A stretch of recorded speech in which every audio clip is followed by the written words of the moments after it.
நம்முடைய வாழ்க்கையில் இன்றைக்கி நான் சொல்ல விரும்புவது, பாவ சோதனை, சத்துருவினால் வர்ற சோதனையை மேற்கொள்ளுகிறவர்களாக இருக்கணும்னா நான் சொல்கிறேன், இந்த வார்த்தையின்படி நடக்க தீர்மானியுங்கள். Hallelujah. Walk according to God's word. Decide, determine, resolve to walk according to God's word. தீர்மானியுங்கள், உறுதியெடுங்கள். ஆண்டவரே, இந்த உலகத்தில் நான் உம்முடைய வார்த்தையின்படி நடப்பேன் என்று. ஆமென். ஸோ ஆண்டவருடைய வார்த்தையின்படி நடக்கும்போது, சுருக்கமாக சில காரியங்களை நான் சொல்லி முடிக்கிறேன்.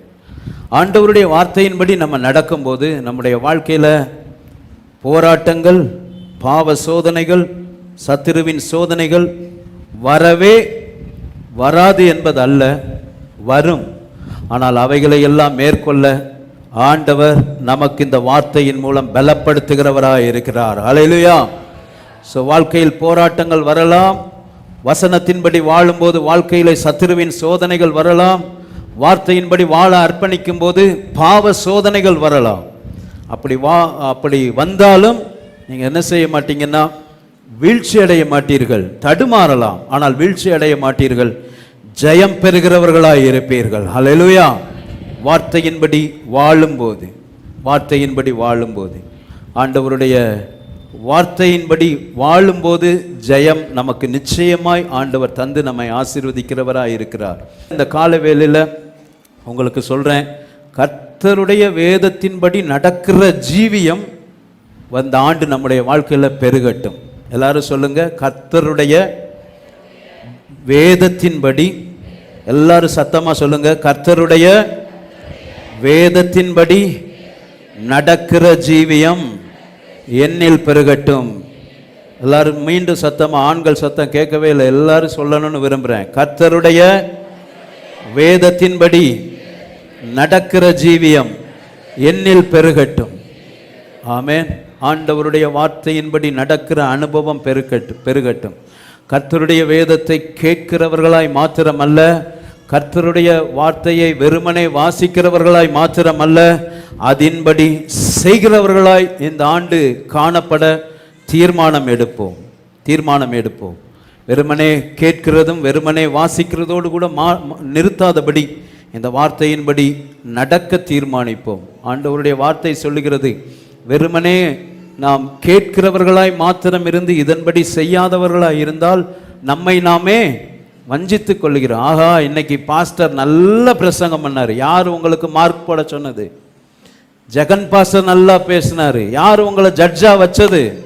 ரீகன் பாஸ்டர் பாட்டா பாடி அப்படியே உற்சாகமா நடத்துறாரு, யார் உங்களை தீர்ப்பளிக்கிறவராய் மாற்றினது?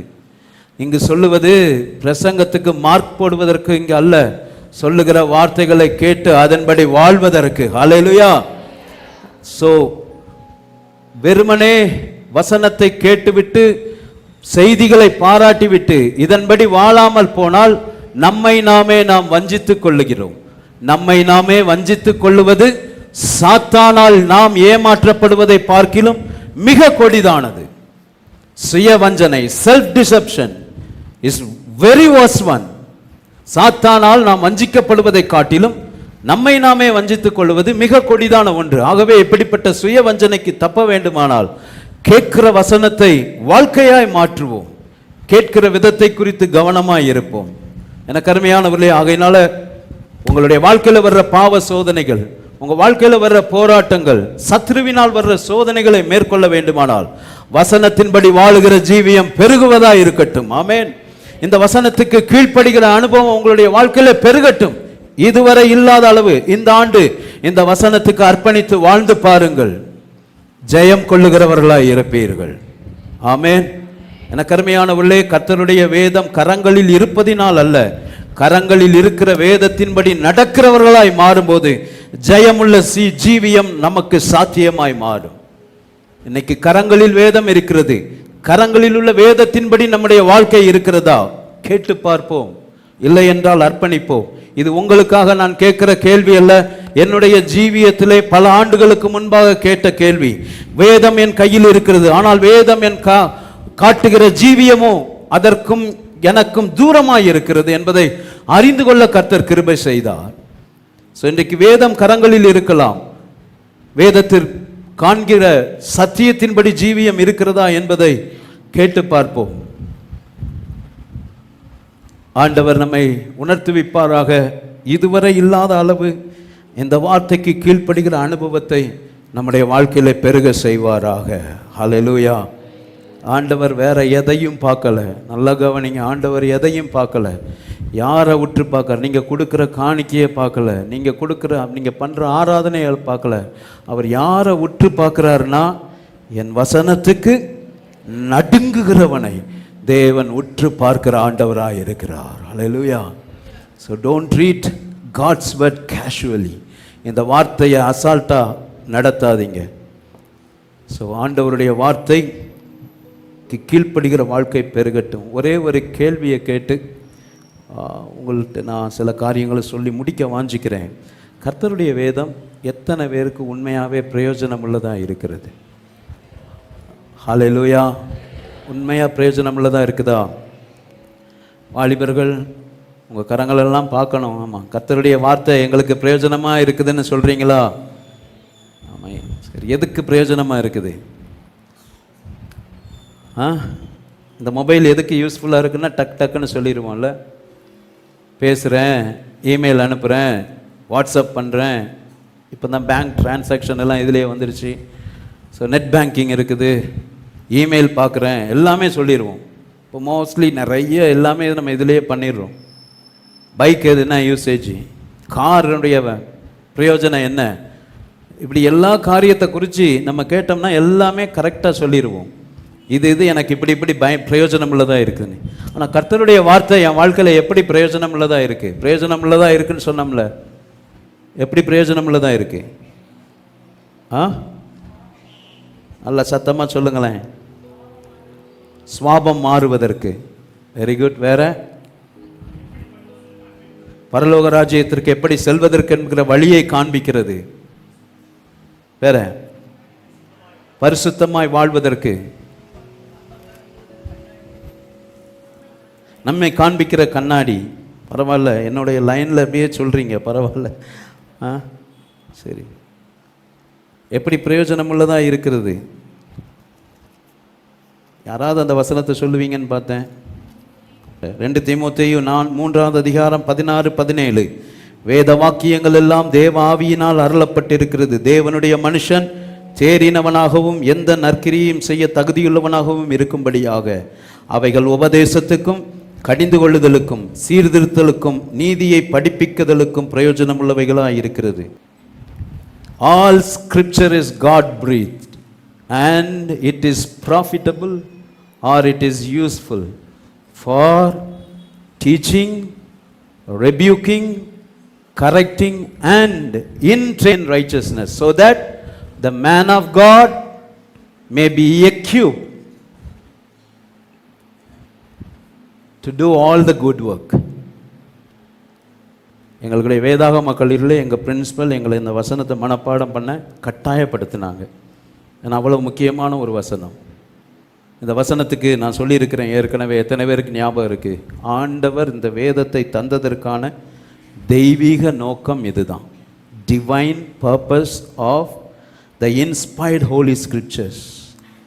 இந்த வசனம் என்ன சொல்லுது பாருங்க. வேத வாக்கியங்கள் எல்லாம் தேவ ஆவியினால் அருளப்பட்டிருக்கிறது. தேவ ஆவியினால் அருளப்பட்டிருக்கிறது. ஆங்கிலத்தில் God breathed அப்படின்னு இருக்கு. All scripture is God breathed. ஆண்டவர் சுவாசித்தார் அப்படின்னு இருக்குது. ஆண்டவர் ஏவினார். ஸோ அப்போ வேத வாக்கியம் அப்படின்னு சொல்லும்போது அப்பாவும் அடிக்கடி நமக்கு சொல்லியிருக்கிறாங்க, நம்முடைய கரங்களில் இருக்கிறது தேவனுடைய சுவாசம். ஆமென். தேவனுடைய ஆவியினால் ஏவப்பட்டிருக்கிறது. God breathed. நம்முடைய கரத்தில் இருக்கிறது தேவ ஆவியினால் ஏவப்பட்ட அவருடைய வார்த்தையாக இருக்கிறது, அவருடைய சுவாசம். ஸோ இது எப்படி பிரயோஜனம் உள்ளதாக இருக்கிறதுங்கிறத இங்கே அழகாக சொல்லப்பட்டிருக்கிறது. அவைகள் உபதேசத்துக்கும் கடிந்து கொள்ளுதலுக்கும் சீர்திருத்தலுக்கும் நீதியை படிப்பிக்குதலுக்கும். உபதேசம், கடிந்து கொள்ளுதல், சீர்திருத்துதல், நீதியை படிப்பித்தல். இன்னொரு தமிழில் சொல்கிறான்டா கற்பிக்கிறது, கண்டிக்கிறது, சீராக்குகிறது, நேர்மையாய் வாழ பயிற்றுவிக்கிறது. இன்னைக்கு இந்த வேதம் நமக்கு இப்படி பிரயோஜனமாக இருக்குதா? இப்படி பிரயோஜனமாக இருக்குதா? நம்முடைய வாழ்க்கையில் இது நமக்கு சரியானதை போதிக்கிறதா? நம்மை கண்டிக்கிறதா? Does it make us realize what is wrong in our lives? என் வாழ்க்கையில் நான் எங்கே தவறி இருக்கிறேங்கிறத எனக்கு காண்பித்து கடிந்து கொள்ளுகிறதா? எத்தனை பேருக்கு இந்த அனுபவம் இருக்கு? என் வாழ்க்கையில் ஆண்டவர் நான் செய்த தவற வேதத்தின் வழியாக என்னோடு கூட உணர்த்தினார். ஒரு சில கரங்களை நான் பார்க்குறேன். அதற்காக ஆண்டவருக்கு ஸ்தோத்திரம். ஆண்டவருடைய வார்த்தை அதை செய்கிறதா இருக்கிறது. ஆமென். நாம் அதுதான் கடிந்து கொள்ளுதல் அப்படின்னு இருக்குது. ஆண்டவருடைய வார்த்தை நம்ம எங்கே தவறு பண்ணுறோங்கிறத நமக்கு காண்பித்து கொடுக்கிறதா இருக்கிறது, சீர்திருத்துகிறதா இருக்குது. நம்முடைய வாழ்க்கையில் செய்கிற மிஸ்டேக்ஸை அது என்ன செய்கிறது என்றால் சீர்படுத்துகிறதா இருக்கிறது. சரியானவைகளை செய்ய நம்மை பழக்குவிக்கிறது, நீதி படிப்பிக்கிறதா இருக்கிறது. ஏற்கனவே உங்களுக்கு சொல்லியிருக்கிறேன், நீங்கள் ஏற்கனவே எழுதியிருக்கிறீங்க. ஆனால் மறுபடியும் எழுதுறது கஷ்டமாக இருக்குது. வாழ்க்கையாய் மாறட்டும். ஆமென். வாழ்க்கையாய் மாறட்டும். வேதம் நமக்கு சரியானதை போதிக்குதா? யாருக்கோ இல்லைங்க, நமக்கு போதிக்கணும். யாருடைய தவறை சுட்டி காண்பிக்கிறதற்கோ நமக்கு வேதம் பயன்படக்கூடாது. என் வாழ்க்கையில் நான் எப்படி என் கணவன்கிட்ட நடக்கிறேன், என் வாழ்க்கையில் என் மனைவிட்ட நான் எப்படி நடக்கிறேன், என் பிள்ளைகள்கிட்ட எப்படி நடக்கிறேன், சபையில் மற்றவர்களோடு கூட எப்படி நடக்கிறேன், எனக்கு என் தவறை இந்த தேவனுடைய வார்த்தை சுட்டி காண்பிக்கிறதா இருக்க வேண்டும். இது ஒரு தடவையாவது நம்முடைய வாழ்க்கையில் நடந்திருக்குதா? இன்னைக்கு ஏனோ தானோன்னு பேசிட்டு கொஞ்சம் கூட பயம் இல்லாமல் என்ன செய்கிறோம்? ஆராதனைக்கு வந்துடுறோம். கணவனை தாறுமாறா பேசிட்டு, மனைவியை தாறுமாறா பேசிட்டு ஆராதனைக்கு வந்துடுறோம். மொபைலில் சினிமாக்களை பார்த்துட்டு தைரியமாக உள்ளே வந்து உட்காந்துருக்கிறோம். பொங்கல் ரிலீஸ் ஆன படங்கள் எத்தனை பேர் பார்த்துட்டு வந்து உட்காந்துருக்கிறீங்கன்னு தெரியல. எல்லாம் இங்கே தான் இருக்கிறோம். ஏசு நம்மோட சபையை தான் சொல்கிறேன், இல்லைன்னு சொல்லுங்க.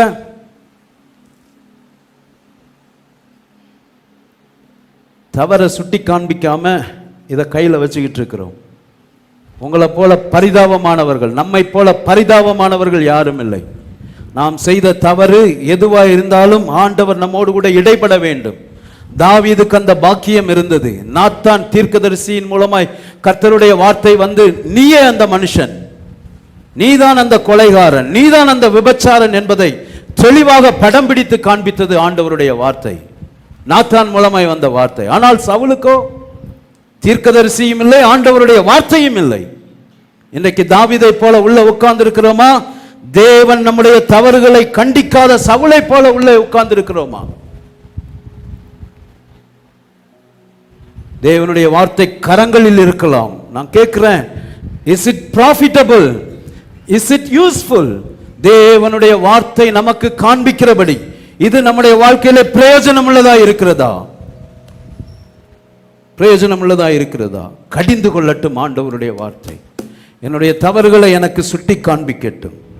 என்னை சீர்திருத்துகிறதா இருக்கிறதா? என் மிஸ்டேக்ஸை கரெக்ட் பண்ணுதா? பண்ணணுமே.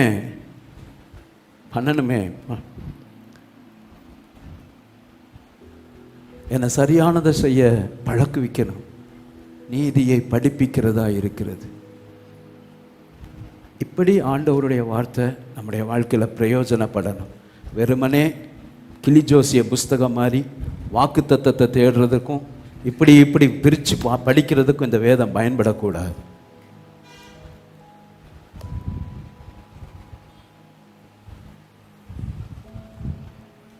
நம்மளை சாதாரண நிலைமையில் இருக்கிற நம்மளை தேவ மனுஷன்கிற ஒரு ஸ்தானத்துக்கு, யாரோ சொன்னீங்கல்ல, நம்முடைய சுவாபத்தை மாற்றி நம்மை ஆசீர்வதிக்கிற தேவனுடைய வார்த்தைகளாக இருக்கிறது. கரங்களை தட்டி அந்த வார்த்தைகளுக்காக, ஆண்டவர் கொடுத்த அந்த வசனத்துக்காக நன்றி சொல்லுவோம்.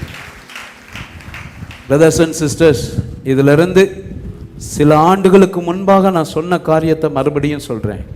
ஒரு தேவனுடைய ஊழியர் சொன்ன காரியம், in the past I used many proof to establish that Bible is God's word. Today I have one proof. It has changed my life these 52 years. என்ன அர்த்தம்? கடந்த காலங்களில் இந்த வேதாகமம் கர்த்தருடைய வார்த்தை தான் என்பதை நிரூபிப்பதற்கு பல ஆதாரங்களை நான் காண்பித்தேன். ஆனால் இன்றோ என்னிடம் ஒரே ஒரு ஆதாரம் தான் இருக்கிறது. அது என்னவென்றால், இந்த 52 ஆண்டுகளும் இந்த வார்த்தையானது என் ஜீவியத்தை மாற்றிவிட்டது. ஹல்லேலூயா! எனது மாற்றப்பட்ட ஜீவியமே இது கர்த்தருடைய வார்த்தை என்பதற்கு ஆதாரம். எத்தனை பேர் நம்மள சொல்ல முடியும்? எத்தனை பேர் நம்மள சொல்ல முடியும்? இந்த வார்த்தை என் ஜீவியத்தை மாற்றிக்கொண்டிருக்கிறது. இந்த வார்த்தை, கர்த்தருடைய வார்த்தை என் வாழ்க்கையை மாற்றிக்கொண்டிருக்கிறது. நான் தைரியமா சொல்றேன், இந்த பைபிள் இல்லைன்னா இன்னைக்கு நான் இங்க இல்லை. இந்த வசனம் இல்லைன்னா நான் இன்னைக்கு இல்லை. எனக்கு ஊழியம் கூட வேண்டாம். இந்த வார்த்தை எனக்கு போதும். இந்த வார்த்தை எனக்கு போதும். என்னை வாழ வைக்க ஆண்டவர் போதுமானவராக இருக்கிறார். ஹல்லேலூயா!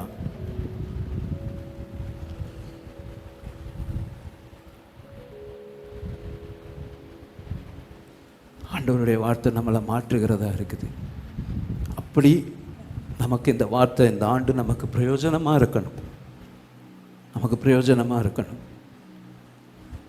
நிறைய பேருக்கு பைபிள் அந்நிய காரியமாக இருக்குது. ஆண்டவர் எழுதி கொடுத்த காரியங்கள் அந்நிய காரியமாக ட்ரீட் பண்ணுறோம்.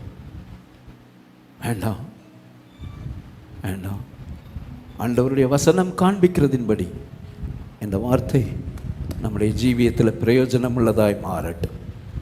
அதை பார்க்கும்போதே, உங்களுடைய ஜீவியத்தை பார்க்கும்போதே கண்டுகொள்ளலாம். எனக்கு அருமையானவர்களே, ஆண்டவருடைய வார்த்தை இப்படி நம்மளை மாற்றுகிறதா இருக்குது. எல்லா வசனங்களையும் நீங்கள் பாருங்கள், தெரியும். சங்கீதக்காரன் சொல்கிறான், என் ஆத்துமாவை அது உயிர்ப்பிக்கிறதா இருக்கிறது.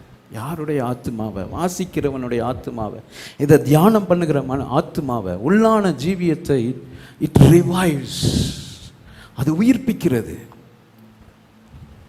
ஆத்துமாவை உயிர்ப்பிக்கதா இருக்குதா? பைபிள் எடுத்ததும் என்ன வருது? தூக்கம் வர்றதா இருக்குதா?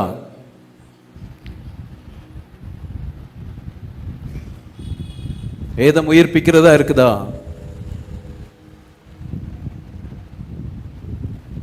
என் கண்களை அது தெளிவிக்கிறதா இருக்கு. It gives light. என் கண்ணை தெளிவிக்கிறதா இருக்குது. நமக்குள்ள இருக்கிற உறுப்புகளை தான் சங்கீதக்காரன் 19வது சங்கீதத்தில் சொல்றான், என் ஆத்மாவை, உள்ளான மனுஷனை உயிர்ப்பிக்கிறது, என் கண்ணை அது தெளிவிக்கிறது, என் இருதயத்தை சந்தோஷிப்பிக்கிறது. இன்னைக்கு இருதயத்துக்கு சந்தோஷம் எது? வசனம் சந்தோஷமா இருக்கா? இதை வாசிக்கும் போது சந்தோஷம் இருக்குதா? அடுத்தங்க என்ன சொல்றாரு? சங்கீதம் 19 தான் நான் சொல்லிக்கிட்டு இருக்கிறேன். வசனம் தெரிந்தவங்க என்னோடு கூட ஃபாலோ பண்ணியிருப்பீங்க. அது கண்களை தெளிவிக்கிறதா இருக்குது, ஆத்துமாவை உயிர்ப்பிக்கிறதா இருக்குது. 7வது வசனத்தை பாருங்க, பேதையை ஞானியாக்குகிறதா இருக்கிறது. என்ன அர்த்தம்? பேதையை ஞானியாக்குறதுன்னா என்ன அர்த்தம்? என் வாழ்க்கையில் இருக்கிற பேதமையை அகற்றி எனக்கு ஞானத்தை தருகிற ஆண்டவருடைய வார்த்தையா இருக்கிறது. உங்க முன்னாடி நின்று பேசுகிறவன் பெரிய PhD முடிச்சவங்க இல்ல. 3 பேரும், ஜெகன் ஒருத்தர் டிகிரி, நான் பைபிள் காலேஜ் டிகிரி, உலகம் அங்கீகரிக்காத ஒரு டிகிரி, +2 ஆவரேஜ் ஸ்டூடெண்ட்டை விட பிலோ ஸ்டூடெண்ட். வாழ்க்கையில் இருக்கிற என்னைக்கும் நீங்கள் எங்கள் வீட்டில் வந்து கேட்டிங்கன்னா, அண்டனுக்கா அவனுக்கு ஒன்றும் தெரியாது, அதான் டெஸ்டிமனி, என்னை குறித்த சர்டிஃபிகேட். ஆமாம், அவனுக்கு ஒன்றும் தெரியாது. நம்முடைய வாழ்க்கையில் இருக்கிற பேதமைகளை அகற்றி நம்மை ஞானம் உள்ளவர்களாய் மாற்றுகிற ஆண்டவருடைய வார்த்தைக்காக கரங்களை தட்டி மகிமைப்படுத்துவோம். Amen. It makes wise the simple. சிம்பிளா இருக்கிற மனுஷனை ஞானம் உள்ளவனாய் மாற்றுகிறது, பேதமை அகற்றுகிறது.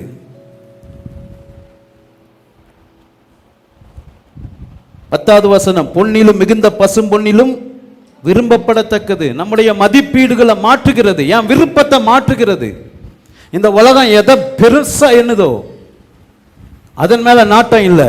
எதன் மேல நாட்டம் வந்துருச்சு? அப்படி இருக்குதா? அப்படி மாறி இருக்குதா? இப்ப சொல்றான்டா தாவீது இப்ப இருந்தா எப்படி எழுதியிருப்பாரு?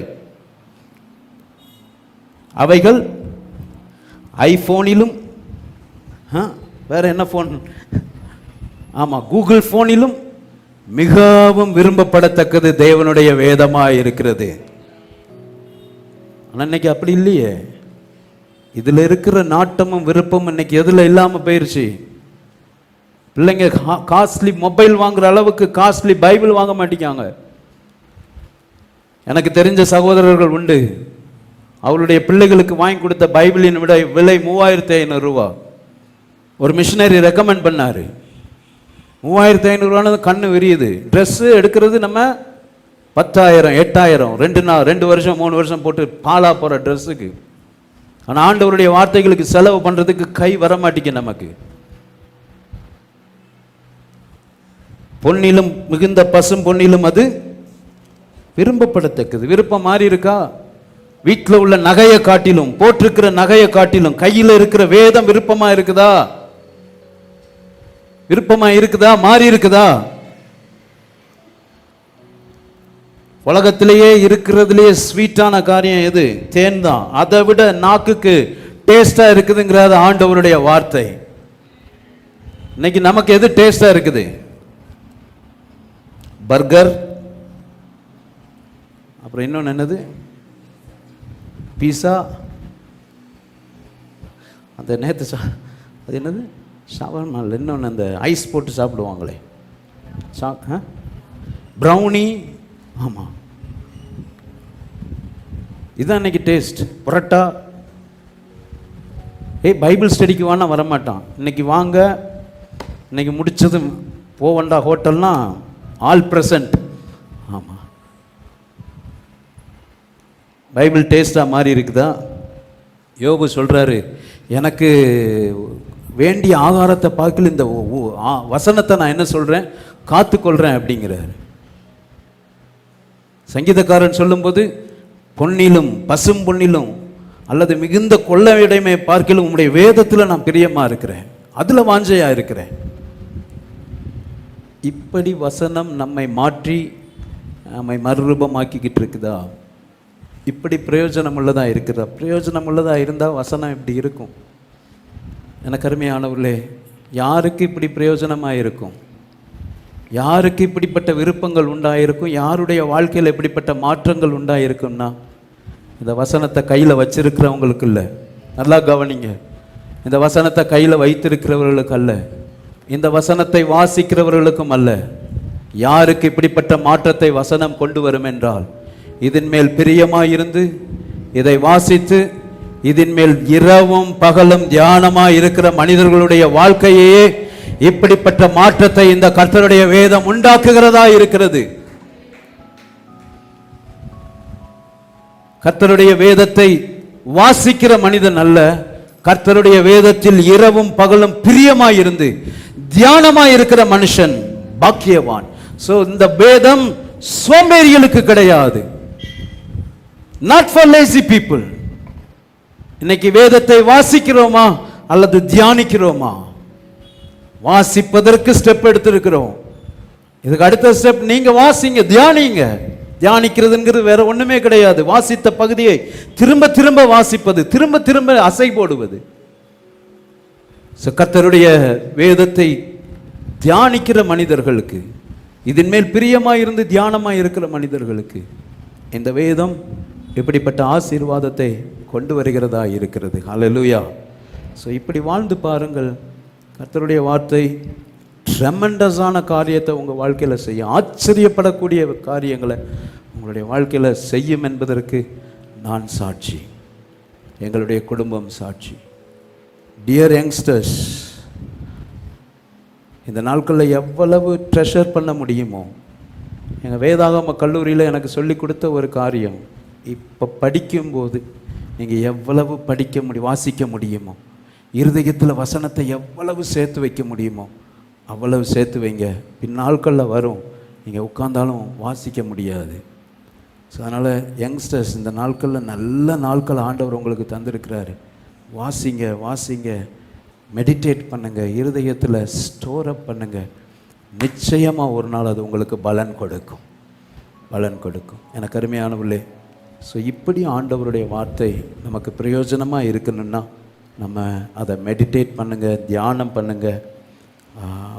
அப்போ அந்த தேவனுடைய வார்த்தையினால் உண்டாகிற ஆசீர்வாதத்தை உங்கள் வாழ்க்கையில் நீங்கள் பார்க்க முடியும். ஸோ எனக்கு அருமையானவர்களே, இப்படி வசனத்தை நம்ம வாசித்து இருதயத்தில் நம்ம அந்த வசனத்தை பொக்கிஷமாக வைத்திருந்தோம்னா நிச்சயமாக பாவ சோதனைகளை மேற்கொள்ள அது பலன் தரும். சத்துருவின் சோதனைகளை மேற்கொள்ள ஆண்டவர் பலன் தருவார். தானியேல் பாபிலோனில் இருந்தாலும் கையில் வேதம் இல்லை, ஆனால் இருதயத்தில் வசனம் இருந்தது. ஆமென். இன்னைக்கு லேவிய ராகமம் அப்படின்னாலே நமக்கு தூக்கம்தான் வரும், அல்லது வாசிக்க மாட்டோம், அதை ஸ்கிப் பண்ணிடுவோம். லேவிய ராகமத்தில் 10 கட்டளை கூட கிடையாது. ஏதோ ஒரு ஓரத்தில் உள்ள 4-5 வசனம்.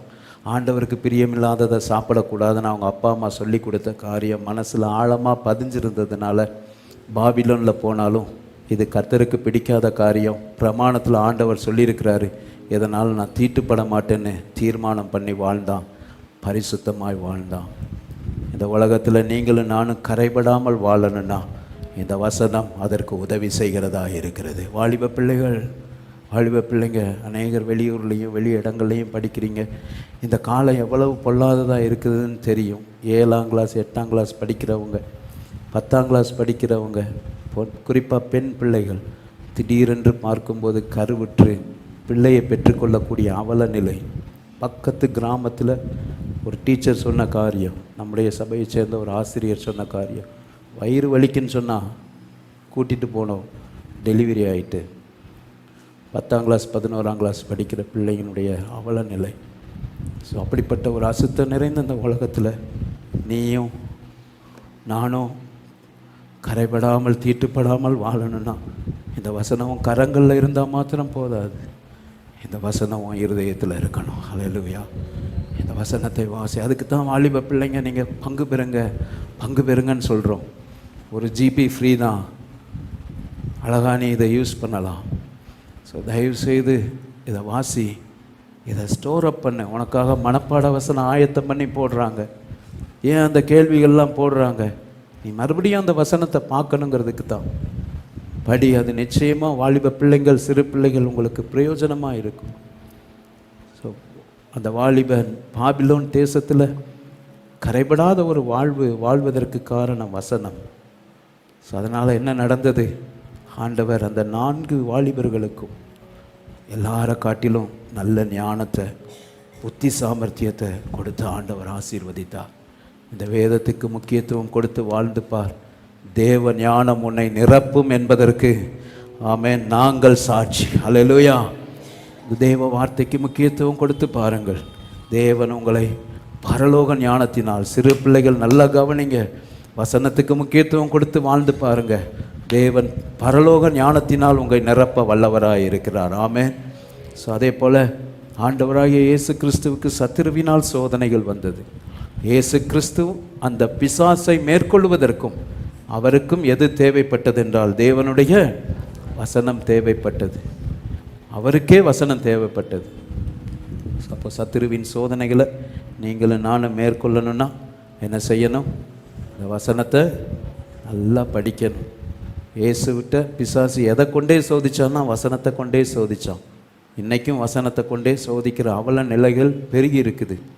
அதனால் வசனத்தை சரியாக படிங்க, மனப்பாடம் பண்ணுங்க. நான் சொல்கிறேன், உங்களால் பொல்லாங்கான ஜெயித்து வாழ முடியும். ஆமென்.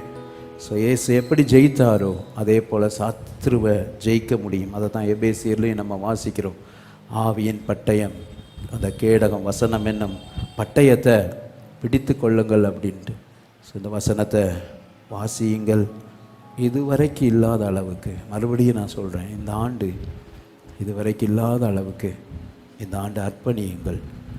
ஆண்டவரே, உம்முடைய வசனத்துக்குண்டான கீழ்ப்படிதலின் ஜீவியம் என்னில் பெருகட்டும் ஆண்டவரே.